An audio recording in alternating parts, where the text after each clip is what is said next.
Hi, my name is Bill Burns. I'm one of the FSRs providing HVAC technical support here at Wolff Brothers Supply. These short video tech tips are based on questions from you, the technicians in the field. Be sure to subscribe to the channel so you don't miss out on future updates and tips. Hi, I'm Bill Burns. I'm here today with Ed Rundle, one of the FSRs here at Wolff Brothers Supply. So, what are we going to discuss today, Ed? Well, Bill, we're going to discuss procedures that a contractor needs to follow for a labor claim for American Standard. So, first off, Ed, what and who are actually eligible for a labor claim? As an American Standard dealer, you're required to provide 1 year warranty on standard products, 2 years labor warranty on the gold or platinum products. If a unit purchased through Wolff Brothers is damaged on arrival or find a ship product defect, a labor claim is available for the first 60 days. Labor claims also are available on coil leaks up to 1 year. Registration of the equipment is critical and must be registered within the first 90 days. Without it being registered, there's no equipment to file a claim against, resulting in an instant denial of your claim. For example, you install a split system, and upon doing a pressure test, you find the evaporator leaking from the center of the coil. You remove that coil, receive a new coil, and install it. Now you're asking for an additional labor claim. The original leaking coil has to be registered to that address or there can be no claim made against it. After the repair, you will need to also register the new replacement coil to that location as well. Once the equipment has been registered, we will receive correct information from you we can file, having a much better chance of getting a labor claim approved. As a final note on equipment registration, you as a professional HVAC contractor should register the equipment for the customer, not leaving it to the customer to do themselves. It saves a lot of heartache down the road. That's a great point. Registration is just the first step. Now we're going to go over the other information we need as well. Here we have an invoice for a labor claim. As you can see, all the contractor's information is included. You must include a full model and serial number of the equipment. Please do not use the packing slips or the tags off the side of the box. Take a picture of the tags. The correct date must also be included. But remember, now the clock is ticking. Who are you submitting this invoice to? And finally, where does this equipment live? So far, this contractor has all the needed information. Let's go further. The first thing we see is the service call fee. Some call it a trip charge, a call out fee. This is not approved. Next, you have a travel fee or surge charge. Again, this is not approved.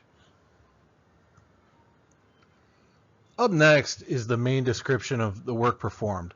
This contractor should have been a lot more elaborate in his description of the work performed, but you get the point. Now, here the contractor is asking for 10 hours labor at $100 an hour. American Standard uses a system like flat rate and only approves so much time for specific repairs. As you can see, they only allow 2.5 hours at $110 an hour for the repair. American Standard will reimburse the contractor for refrigerant used, but only to the factory charge of the outdoor unit. So if the claim refrigerant, you must include a picture of the rating tag of the outdoor unit. Charging $65 a pound, American Standard will only approve $19 a pound. This will bring us to the contractor's grand total of $1,915, but really the contractor is only going to get credit for $484. Now, this may upset the contractor, and the contractor can submit the invoice for whatever total they want to write up. Ultimately, though, American Standard has the final word. The contractor has to remember that labor concessions are not meant to be a source of income or profit. They are purely there to help offset some of your costs. As a professional contractor, you should also have a warranty reserve fund. If you don't, you really need to speak with your accountant or tax professional. Along with the invoice, the contractor needs to submit 2 or 3 photos. Just not like these. For example, a coil leaking would require 3 photos of the coil tag, 1 of the leak point, and 1 of the outdoor tag that would be claiming the refrigerant. These are some examples of very good pictures. The problem points and rating tags are clearly visible. Good job. Okay, Ed, let's talk about timing. How long does the contractor have to submit this claim? All claims must be submitted by the FSR to American Standard within 30 days of the repair. All right, Ed, I'm going to throw a scenario at you.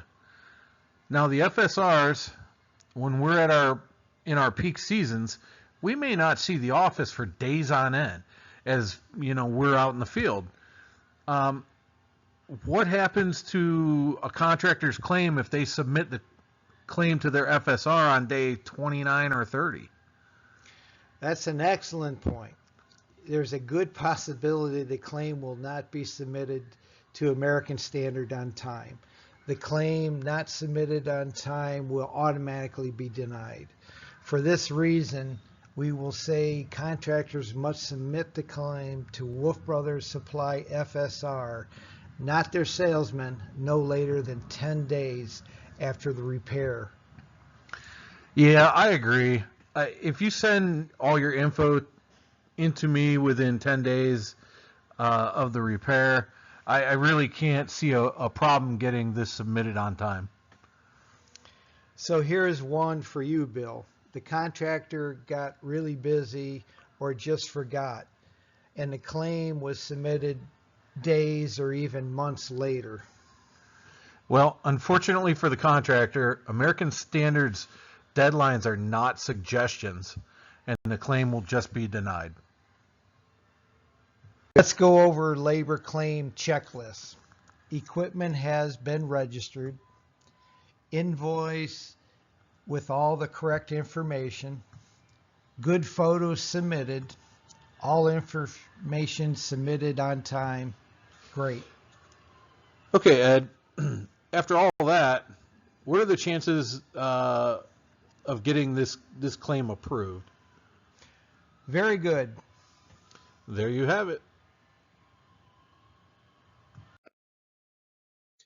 That's going to conclude today's video. We thank you for watching.